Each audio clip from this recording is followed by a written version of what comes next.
So, my name is Jonathan, and this video is in response to Dean Graziosi's video about overcoming fear. I watched several of the other videos, and I have to say that I think my story is a little bit different because the fear that I had to face was me. Now, in order to explain that, I got to kind of back up and let you know what I've been through in the last 6 years. 6 years ago, I had a pretty good life. It wasn't gangbusters, it wasn't amazing by any stretch of the imagination, but it was good. You know, I was married to a lady, a doctor, no less, who had just blessed me with a beautiful little girl. We had a nice house in a nice upper middle class neighborhood. I had a sales job, I was doing pretty good. You know, everything was clicking along fine, I was content. But then the rug got pulled out from under me. I had an attack that sent me to the doctor, and I got diagnosed with multiple sclerosis. Now, for those of you who don't know what multiple sclerosis is, it's an incurable disease of the nervous system. It has various symptoms, depending on, different MS patients manifest different symptoms. For me, I have reduced control over my legs. I have trouble walking, I have trouble running, and climbing stairs, that kind of thing. It also affects my energy levels, my stamina. I get tired easily, I have fatigue issues. And if that wasn't bad enough, 48 hours later, 2 days later, 48 hours later, I got a second diagnosis. Because you see, I don't just have MS. I also have a rare genetic disorder called Birt-Hogg-Dubé, or BHD. And without going into a lot of details, one of the worst symptoms is it leaves you at a much higher risk for kidney cancer, among other things. It's very rare.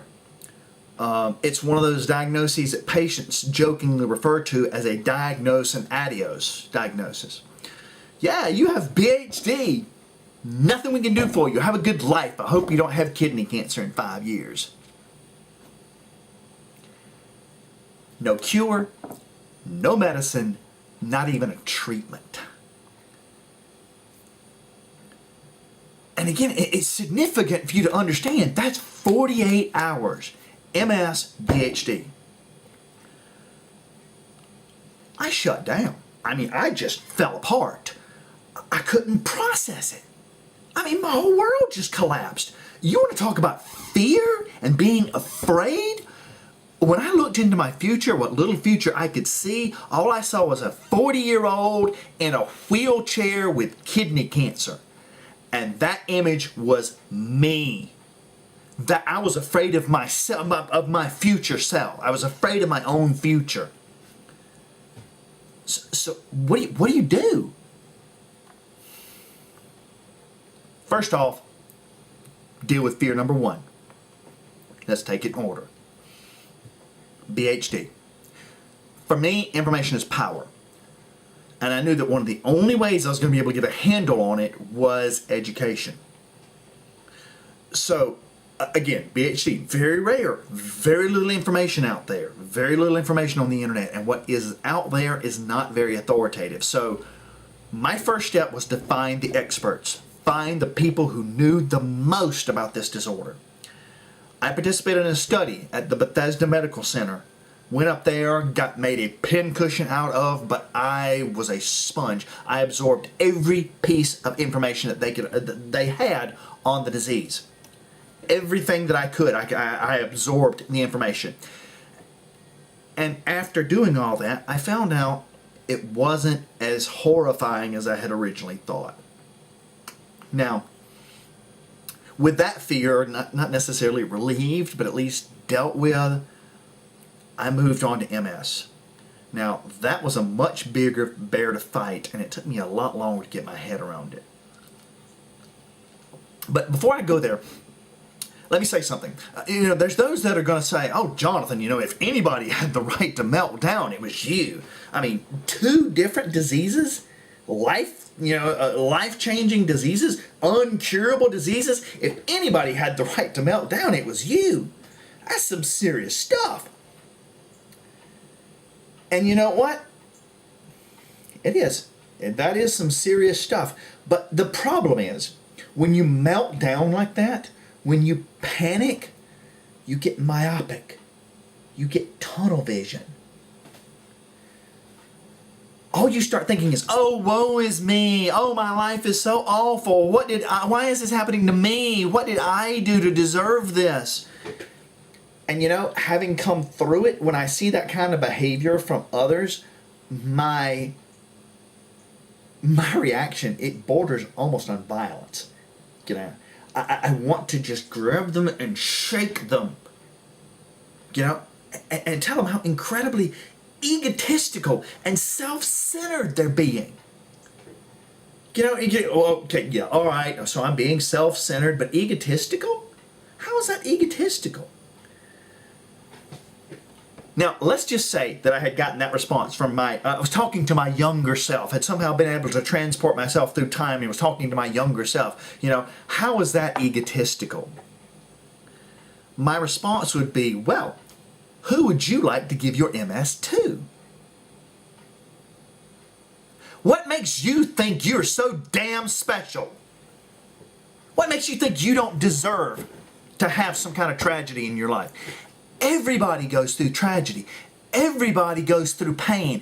Everybody goes through suffering. It's a universal of the human condition.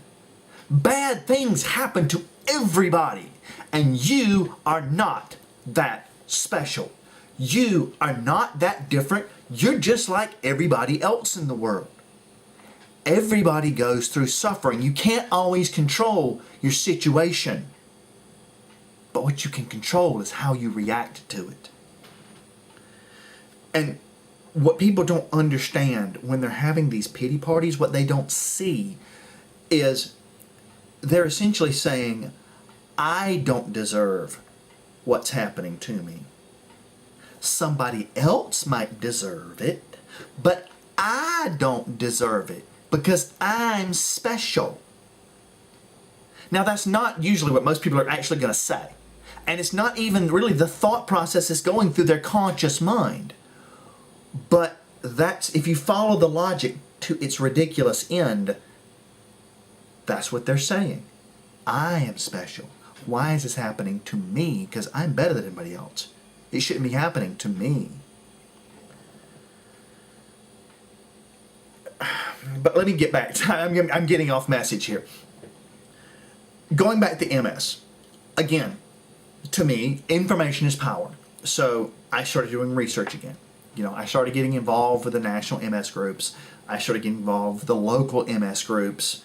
And I started to learn, you know, with proper medication, MS is controllable. I didn't have to be a victim if I didn't want to be. You know, I started being able to process it all. And I found what I had lost. And what I lost was hope. And hope is stronger than fear. So, coming back to the question at hand, Dean asked us to talk about a time when we faced one of our fears and we did it anyway. Well, my did it anyway is a little bit more complex because my did it anyway is the choice to live. You see, my did it anyway was not to approach that beautiful person across the room. You know, that's a one-time thing. Well, on a certain level, it's a one-time thing. For that one person, it's a one-time thing. You might do it to multiple people, but for that's an isolated event. My did it anyway is not a one-time thing. You know, the fear that I'm going to be in a wheelchair one day is a fear that I have to face every single day. Every day. Every day I have to stare that fear down and tell it, not today. Not yesterday, not today, and God willing, not tomorrow either. You see, I understand that both my diseases are incurable.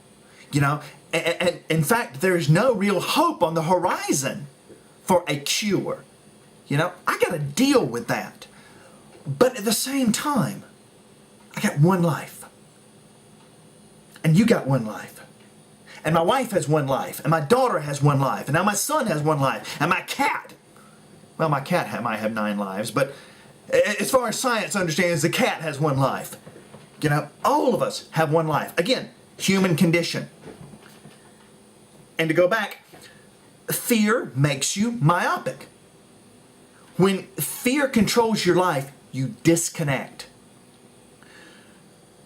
With the exception of the truly wretched in this world, and I realize there are some out there, but with the exception of the truly wretched in this world, everybody has somebody that loves them.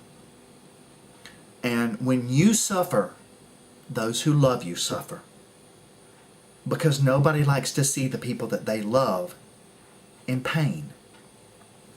So when you disconnect, you hurt those that love you even more. In my case, I was hurting my daughter, my precious little girl. Now tell me that is not egotistical. But I was hurting her, number one, because children, like animals, can sense fear. And it's your job as a parent to provide a sense of safety and security for your children. Because when you're scared, they can sense that fear and it scares them. Again, I was disconnected, and also I was hurting her because I disconnected from her. I was not being there for her. I was not being her daddy. I was so focused on me that I couldn't be there for my little girl, to be her daddy and to let her know everything was going to be okay. So, I have made a conscious choice not to let fear rule my life. And every day, I have to renew that decision. Every day, I have to stare that fear down and tell it not today.